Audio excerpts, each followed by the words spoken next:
Le feu n'a pas commencé en Afrique. Il a pris forme dans un sermon lancé depuis la Floride comme une menace allumée au loin. Sur la scène, quelques mots mêlant Bible et politique ont traversé l'océan plus vite qu'un avion, tandis qu'en Afrique, ils retombaient avec le poids d'une histoire jamais vraiment close. Que signifie pour les peuples du Sahel et pour Ibrahim Traoré en particulier donc d'entendre encore une fois qu'on viendra les sauver à leur place? Et si cette fois, au lieu d'attendre le salut, le continent décidait d'écrire lui-même la suite? Ce récit n'est pas seulement l'écho d'un sermon venu d'ailleurs, c'est l'annonce d'un test silencieux pesant sur les capitales africaines. La promesse implicite est simple: comprendre comment une phrase prononcée à des milliers de kilomètres peut redessiner des équilibres déjà fragiles. Ici, l'enjeu central tient en 10 mots: comprendre qui parle, pourquoi et à quel coût réel. Car lorsque des dirigeants étrangers invoquent la foi pour justifier une intervention, ce n'est jamais la foi qui voyage, mais le pouvoir qu'elle transporte. Et chaque fois que le continent a laissé d'autres définir son récit, les décisions ont été prises loin des peuples qui en supportaient les conséquences. Ce qui se joue maintenant, c'est la capacité de l'Afrique à reconnaître la menace sous la morale, la stratégie sous le sermon, l'intérêt sous la compassion affichée. Et si le véritable pivot n'était pas le sermon lui-même, mais la réaction qu'il déclenche dans les couloirs africains, deux faits se sont imposés presque simultanément: un sermon lancé à plus de 6 000 miles de distance et des capitales africaines où les sirènes ont retenti moins de 4 heures plus tard. Ces deux mouvements, lointains mais liés, ont révélé un mécanisme familier. Chaque fois qu'un leader étranger promet de protéger une population africaine, le continent se prépare non pas à être secouru, mais à être redéfini. C'est dans cet intervalle, minuscule sur la carte mais immense dans l'histoire, qu'Ibrahim Traoré est apparu comme l'un des premiers à saisir la portée du moment, non pas par un geste ou un discours grandiloquent, mais par ce silence lourd qui, dans le Sahel, a toujours annoncé la lucidité plus que l'obéissance. Car le contexte n'était pas celui d'une querelle religieuse, il était celui d'un continent hanté par des siècles de promesses importées sous forme de croix, de lois ou de drapeaux. À Abuja, les couloirs se sont remplis d'urgence. À Paris, les diplomates se sont penchés sur leurs écrans. Dans les rues de Lagos, une question simple a émergé: si la liberté vient avec des conditions, est-ce encore la liberté? Le sermon a traversé l'océan comme un éclair, mais l'Afrique a entendu un ton déjà connu, celui d'une intervention annoncée sous couvert de vertu. Les discussions se sont multipliées dans les mosquées, les églises, les marchés, les radios locales, toutes ramenant un même constat: les sauveurs changent, mais les chaînes, elles, reviennent trop facilement sous de nouveaux noms. Dans ce paysage fracturé entre peur, mémoire et dignité, le rôle d'Ibrahim Traoré n'a pas été celui d'un homme qui s'élève contre une menace, mais celui d'un leader qui reconnaît une mécanique ancienne. Lorsque la foi devient un prétexte, c'est la souveraineté qui se retrouve en otage. Et cette fois, le continent n'était plus disposé à accepter ce rôle. Au cœur de cette agitation, une figure inattendue a servi de fil conducteur: un jeune soldat du Nord, anonyme pour le monde, mais parfaitement conscient de la portée du moment. Il lisait les gros titres sans commentaire, observant la photo d'un dirigeant brandissant une Bible comme une déclaration de guerre morale. Dans son silence, pourtant, quelque chose s'est déplacé. Non pas la peur, mais la lucidité que seuls ceux du front possèdent. Ce soldat n'avait ni tribune, ni caméra, ni diplomate à ses côtés. Il n'avait que l'apprentissage brut du Sahel.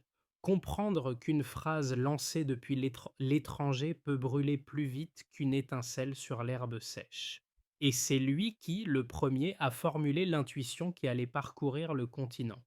Quand un sauveur aiguise son épée, ceux qu'il prétend sauver doivent d'abord apprendre à se tenir debout.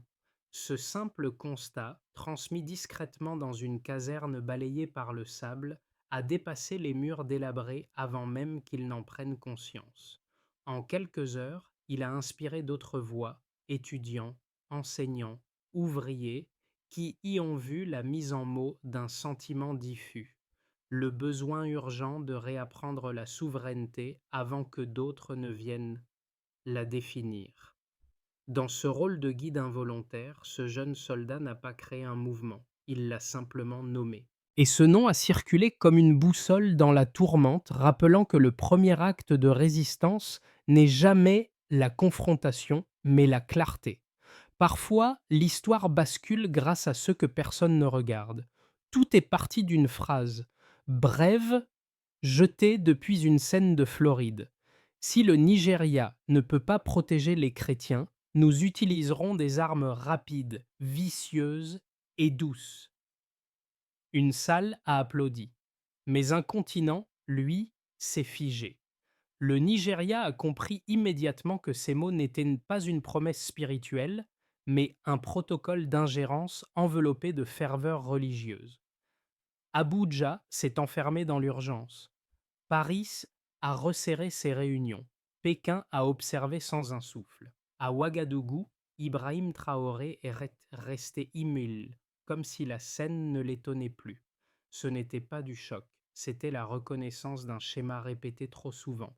Les heures suivantes ont été un chaos orchestré. Les titres des médias américains parlaient de devoir moral. Les commentateurs africains y voyaient surtout la renaissance d'un impérialisme moral déjà bien rodé. À Abuja, le président Tinubu a convoqué son cabinet sous les lustres tremblants d'un orage électrique. Une note diplomatique arrivée de Washington, Fate Response Planning, a déclenché un froid immédiat. On n'y parlait pas religion, on parlait alignement, pression, permission déguisée en secours. Le ministre des Affaires étrangères, Issef Touga, a martelé la table. La persécution religieuse d'État est impossible selon notre Constitution. Mais sa voix trahissait la peur plus que la loi. Dans les rues, les Nigérians demandaient liberté sous condition. Est-ce encore la liberté? Dans les mosquées et les églises, les sermons se mêlaient aux murmures, prophétie ou contrôle, sauvetage ou mise sous tutelle. Au nord, le jeune soldat a prononcé la phrase qui allait devenir un cri continental. Et comme un écho, des graffitis à Bamako ont peint Ibrahim Traoré portant une torche dans une main, une chaîne brisée dans l'autre. Puis est venu le tournant. Le Pentagone a confirmé une réévaluation de sa posture militaire en Afrique. Les navires se sont rapprochés du golfe de Guinée. Washington appelait cela routine. Abuja appelait cela répétition. Et pendant que les caméras scrutaient l'Atlantique, dans une salle modeste du Sahel, Ibrahim Traoré parlait à voix basse aux officiers de l'Alliance. Pas de drapeau, pas de microphone, seulement la pluie frappant un toit métallique. Il parle de liberté, mais panique dès que nous la définissons nous-mêmes. La phrase a coupé l'air comme un verdict. Le continent a réagi en chaîne. À Bamako, des foules ont brandi des pancartes. Respect avant sauvetage. À Abuja, Tinubu a déclaré: le Nigeria protégera ses citoyens sans instruction étrangère. La phrase était courte, mais elle a tremblé jusqu'à Paris. Dans les médias occidentaux, on parlait de défi. En Afrique, on parlait enfin de définition. Les jeunes ont compris que le sermon venu d'ailleurs n'était pas une menace isolée. C'était l'occasion de poser une ligne. Et cette ligne, Ibrahim Traoré l'avait déjà dessinée. Non pas par confrontation, mais par cohérence. C'est ainsi qu'un spectacle de Floride s'est transformé en un séisme continental. Un sermon devenu étincelle, l'étincelle devenue signal, et le signal devenu tempête de souveraineté. Le point de départ est clair. Avant le sermon de Floride, l'alerte diplomatique nigériane ne dépassait pas un niveau de vigilance 2 sur les protocoles internes. Quelques heures après la déclaration, elle est montée à vigilance 5, le seuil réservé aux risques potentiels d'ingérence extérieure. Ce basculement, brutal mais révélateur, a créé un décalage que toute l'Afrique a ressenti. Ce n'était plus une question de foi, mais une question de souveraineté capturée. La deuxième variation clé a suivi immédiatement.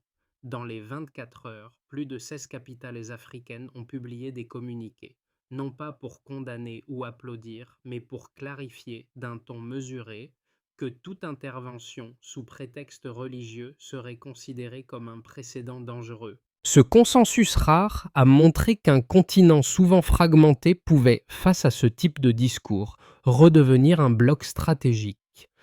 La troisième mesure n'était pas diplomatique mais populaire. Les données des réseaux régionaux ont relevé une hausse de participation civique dans les villes du Sahel, manifestations, veillées, rassemblements, dont l'amplitude dépassait les mobilisations habituelles de 30 à 40%, signe qu'une idée devenait mouvement. Mais les chiffres, pris seuls, ne disent jamais tout. L'essentiel réside dans la façon dont ces deltas se sont traduits en décisions. À Abuja, les couloirs ont changé de rythme. Les réunions se sont multipliées, serrées, calibrées, comme si chaque phrase publique devait éviter de devenir un signal de faiblesse. Les ministres débattaient entre dépendance technologique et dignité politique. Et au centre de cette tension, une ligne revenait toujours: protéger sans devenir un pion. À Ouagadougou, Ibrahim Traoré observait l'évolution avec une précision presque clinique.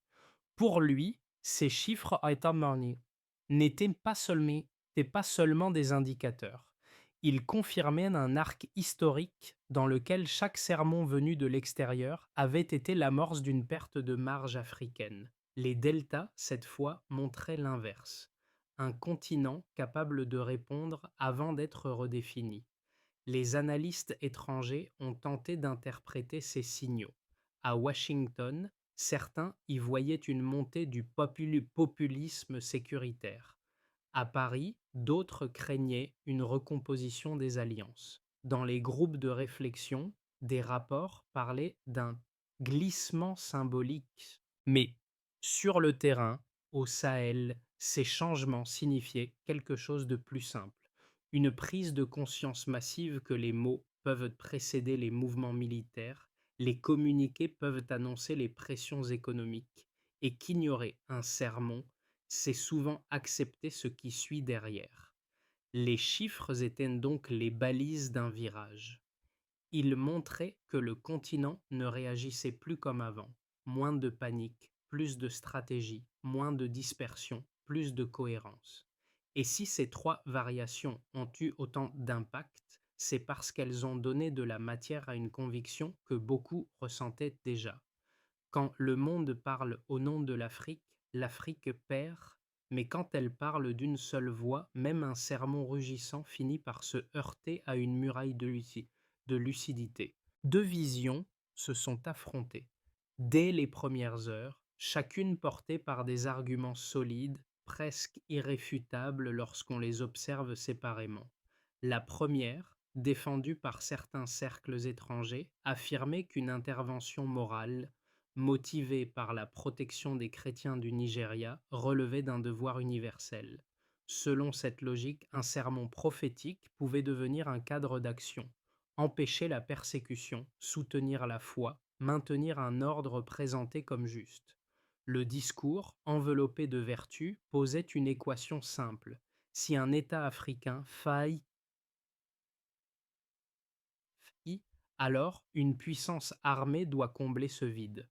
En face, la seconde position, largement partagée dans les capitales africaines, soutenait qu'un tel raisonnement, même animé de bonnes intentions, ouvre une brèche irréversible. Car si la foi devient un mandat militaire, alors la souveraineté cesse d'être un principe et devient une variable. Les, les dirigeants africains rappelaient une réalité lourde de mémoire. Derrière chaque sauvetage, une forme de dépendance s'est souvent installée puis normalisée. Et les peuples, eux, ont toujours payé le prix. La force du Stillman, ici, réside dans la reconnaissance honnête des deux logiques. Oui, protéger les innocents est un impératif moral. Oui, laisser une puissance extérieure définir quand et comment intervenir l'est beaucoup moins. Les deux positions ont des racines légitimes, mais ce sont les faits de la semaine qui ont tranché. Les documents circulant à Abuja, mémos estampillés Top Secret, propositions de partenariat arrivées de Washington, montraient clairement que l'objectif dépassait la seule protection spirituelle. On y lisait des termes comme posture militaire, coordination future, stabilisation sous supervision. Autant de formulations qui, dans la région, portent un sens précis. Et au même moment, dans une salle modeste du Sahel, Ibrahim Traoré prononçait la phrase qui a recadré le débat. Ils ils prétendent sauver ce qu'ils contribuent à blesser. Ils parlent de liberté, mais paniquent dès que nous la définissons nous-mêmes. Ainsi, la réponse africaine n'a pas rejeté le devoir moral. Elle a rejeté l'idée que ce devoir ne puisse appartenir qu'à d'autres. La ligne a basculé d'un coup, car au milieu de la tourmente diplomatique, un détail presque invisible a tout renversé. Ce n'est plus l'Occident qui commentait l'Afrique, mais l'Afrique qui commentait l'Occident.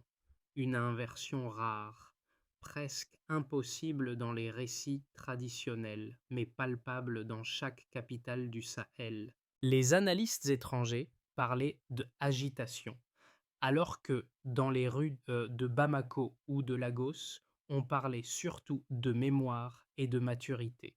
Ce renversement s'est cristallisé au moment où les médias africains ont cessé d'employer le mot crise pour le remplacer par définition. Le sermon venu de Floride n'était plus un danger, il était devenu un révélateur. Et ce que les peuples voyaient désormais n'était pas la menace d'une intervention, mais la possibilité d'un refus. C'est dans ce contexte qu'Ibrahim Traoré a pris un rôle inattendu, non celui d'un chef qui mobilise, mais d'un repère silencieux autour duquel les autres nations du Sahel ont commencé à s'aligner. Pas par obligation, mais par cohérence. Pas par stratégie, mais par instinct. Le milieu du récit n'a donc pas été une escalade, ça a été une prise de conscience. Et à partir de ce moment, rien ne pouvait plus revenir en arrière.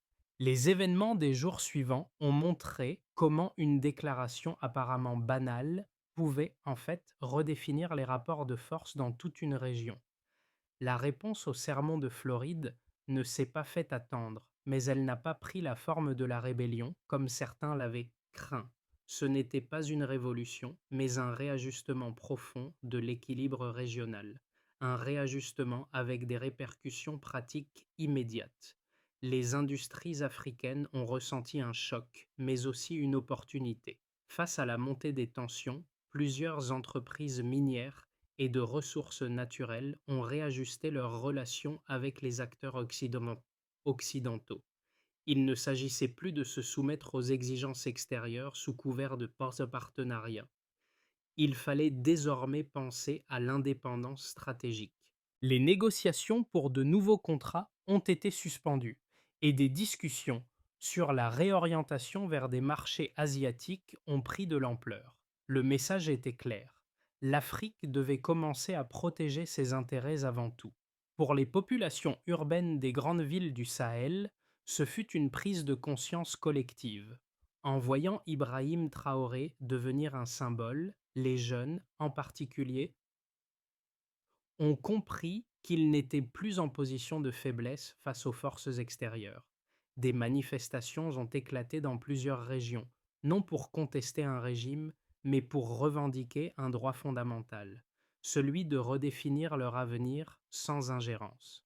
Les étudiants, qui étaient généralement les premiers à se mobiliser, ont organisé des forums pour discuter de la souveraineté et de la place de l'Afrique dans un monde globalisé. Les dirigeants africains ont observé avec prudence. Certains ont vu dans cette réaction un avertissement, une alerte sur l'importance de maintenir l'autonomie, mais d'autres, plus résolus à suivre la voie de la diplomatie traditionnelle, ont choisi de ne pas céder à la pression internationale. Ibrahim Traoré est devenu, pour eux, un modèle de défiance calme, mais aussi un test. Un test pour voir si l'Afrique pouvait maintenir son équilibre entre coopération et autonomie. Les plus pragmatiques ont alors envisagé de nouvelles alliances régionales pour affirmer davantage leur indépendance. Enfin, au niveau régional, la crise a révélé un désir d'unité. Les nations du Sahel ont compris que seules des actions concertées pouvaient assurer leur avenir commun. Ibrahim Traoré, sans l'intention de le faire, est devenu un catalyseur de cette unification. Des discussions ont été lancées pour créer des alliances militaires et économiques plus solides entre les États du Sahel afin de faire face ensemble à des situations comme celle qui venait de surgir. Les autres blocs, comme la CEDEAO, ont dû s'adapter à cette nouvelle dynamique qui mettait l'accent sur un leadership régional plus affirmé, indépendamment des pressions extérieures. À mesure que l'Afrique répondait de plus en plus par elle-même, la notion de souveraineté a pris une nouvelle forme. Ce n'était plus seulement une question de pouvoir, mais de respect et de dignité. Ibrahim Traoré avait amorcé une réflexion qui allait transformer les approches politiques et économiques du continent pour les décennies à venir. Le futur immédiat s'est rapidement scindé en trois scénarios distincts, chacun reposant sur des choix cruciaux qui se dessinaient à travers les lignes de tension. Ces trois scénarios étaient dictés non seulement par la politique interne de chaque nation africaine, mais aussi par les pressions géopolitiques venant des puissances extérieures. Dans le scénario de base, l'Afrique maintenait son cap. Les nations du Sahel se renforçaient par des alliances stratégiques, notamment à travers des accords bilatéraux renforcés entre le Burkina Faso, le Mali et le Niger.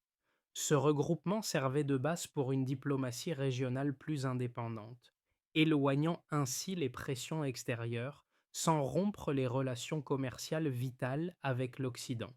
Dans ce cadre, les institutions régionales comme la CDE étaient réajustées pour refléter une Afrique plus affirmée.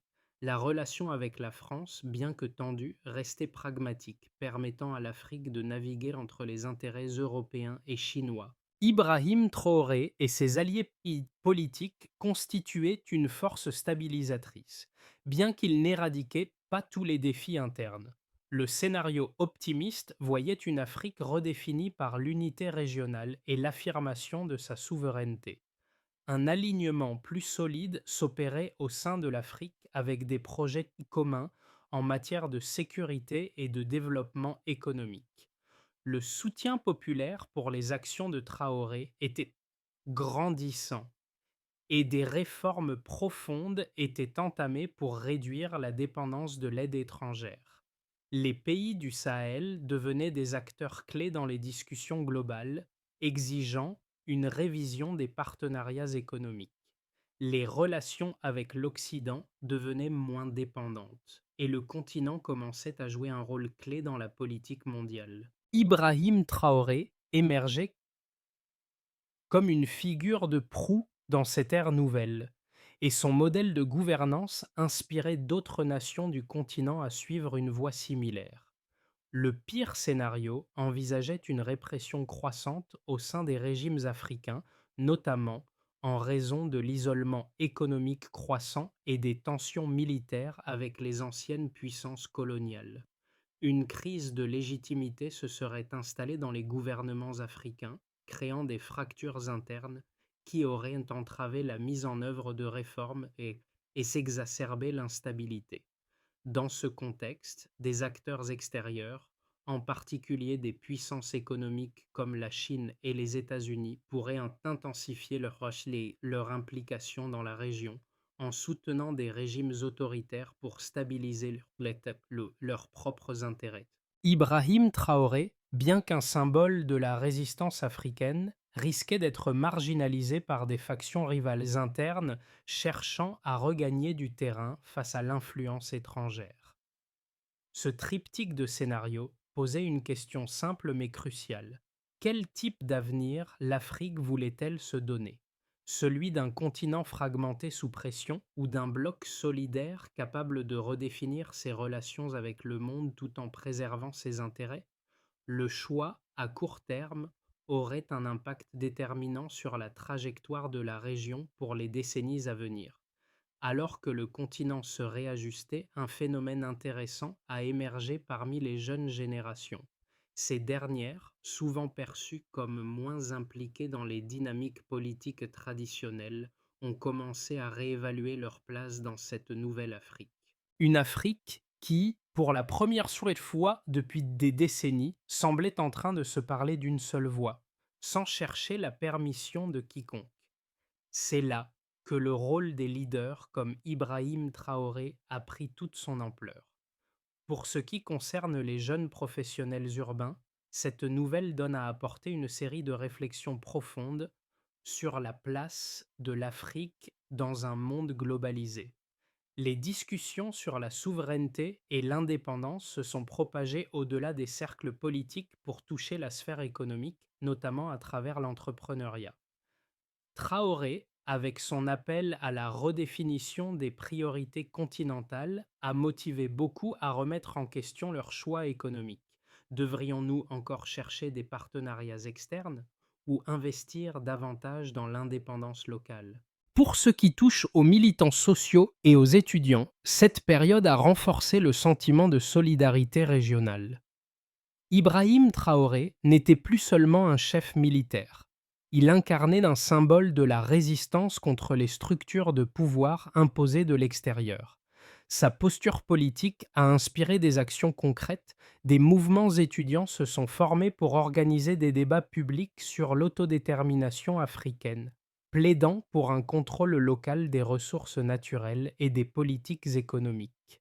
Enfin, enfin, en ce qui concerne les leaders communautaires, cette période a donné une plateforme plus large pour la décentralisation du pouvoir. Au-delà des gouvernements nationaux, des initiatives locales ont vu le jour, inspirées par la volonté de maintenir l'intégrité culturelle et territoriale, tout en offrant des alternatives aux modèles économiques mondiaux. Les défis restent en compte nombreux, mais les bases pour une réflexion plus profonde sur l'avenir du continent sont désormais bien établies. L'Afrique, face aux événements récents, n'a plus de temps à perdre. La réponse à la question de souveraineté est déjà en marche, mais elle nécessite une série d'étapes stratégiques qui vont redéfinir le rôle du continent dans les affaires mondiales. Voici le plan qui pourrait assurer ce tournant. 1. Redéfinir les relations régionales. Les pays du Sahel doivent établir des alliances militaires et économiques solides. Cela commence par la création d'un groupe régional élargi intégrant le Mali, le Burkina Faso, le Niger et d'autres nations partageant les mêmes préoccupations. Cette étape doit être mise en œuvre dans les 6 prochains mois avec des accords bilatéraux sur la défense et la sécurité. Le succès sera mesuré par la mise en place de patrouilles communes et l'établissement de mécanismes d'aide réciproque face aux menaces extérieures. 2. Lutter contre la dépendance extérieure. Le second objectif consiste à réduire la dépendance des nations africaines vis-à-vis de l'aide extérieure.